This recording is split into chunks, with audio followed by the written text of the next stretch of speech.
What's up guys?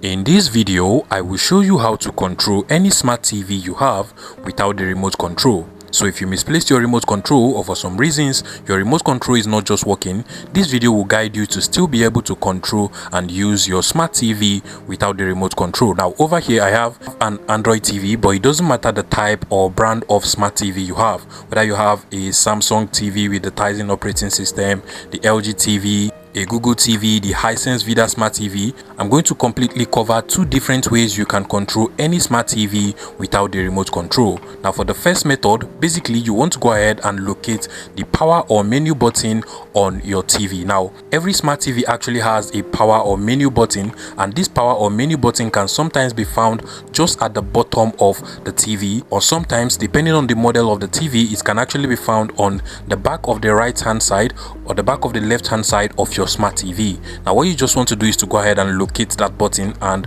once you tap on it once, you're going to see a menu that will be displayed on your TV. This is mine over here, and once I tap on it, you can literally see this menu over here. The display of the menu can actually be different depending on your model and brand of TV, but basically with this menu you can actually do a couple of things on your TV. So take for instance, once you tap on it, in my case over here, I can actually change channels, increase the volume, change the input source of the TV without any issue. So let's take for instance, I want to increase the volume of the TV. I'll just go ahead and tap on the button until I get to the volume up option. So just get to the volume up. This is actually the volume up, and then you just want to long press on that specific button. It is usually a single button, so just long press on it to select that particular option.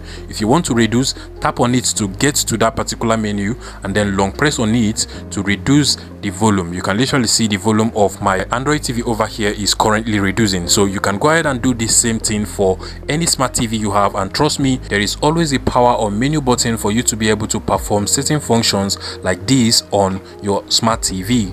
But one thing you will also notice is that this particular menu does not give us everything we need to properly navigate through our smart TV.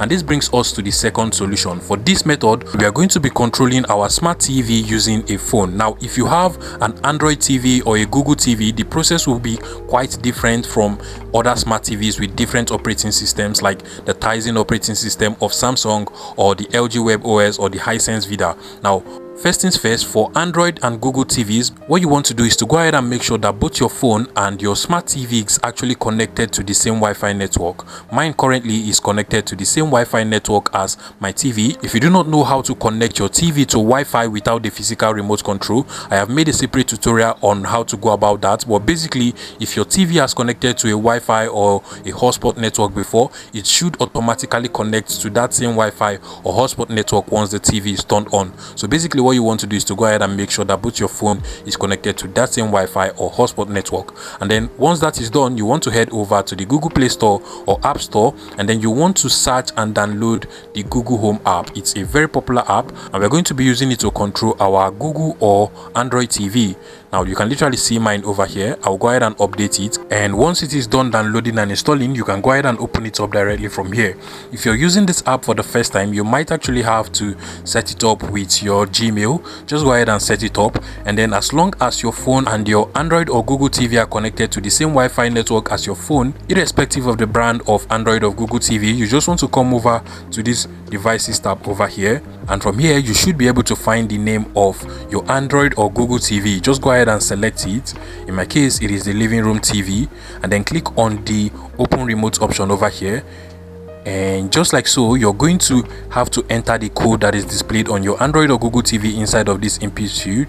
And once you're done, click on the pair option over here, and automatically you now have this nice looking remote control that you can now use to navigate through your Android or Google TV without any issue. And you can as well just use it to open app by clicking on the dot over here, and it automatically opens that app for you. If you're using any other brand of smart TV like the Hisense Smart TV or the Samsung Tizen or LG WebOS Smart TV, basically what you want to do is to first of all make sure that both your phone and your smart TV are connected to the same Wi-Fi network. Now head over to the Google Play Store or App Store of your phone, and you basically just want to search for the specific app that is used by your smart TV. Now for the LG WebOS Smart TV, you basically just want to go ahead and search for the LG Think app, And from over here, you can literally see the LG Think app. If you're using the Samsung Smart TV, then you want to go ahead and search for the Smart Things app. You can literally see the Smart Things app over here. This is actually the app that is used by Samsung Smart TVs. And then for the Hisense Smart TV, you want to go ahead and search for the Smart TV app. So you can literally see that over here. So make sure you download and install this app. Now specifically, this is for Hisense Smart TVs that actually have the operating system. If you're using most of these apps for the first time, you might actually have to set it up. So just go ahead and set it up with your Gmail or your email account, and then you want to come over to the devices tab. And as long as your phone and your TV is connected to the same Wi-Fi network, you should be able to find the name of your TV. So whether it's the Samsung, LG, Hisense Smart TV, or any type of smart TV at all, in your TV specific app, you should be able to find the name of your TV as long as it is connected to the same Wi-Fi network as the TV. So you just want to go ahead and select it, and you're going to get a remote control that you can now use to navigate through your TV without any issue. If you find this video useful, please make sure you smash the like button and subscribe to this YouTube channel for more interesting tech tips like this one.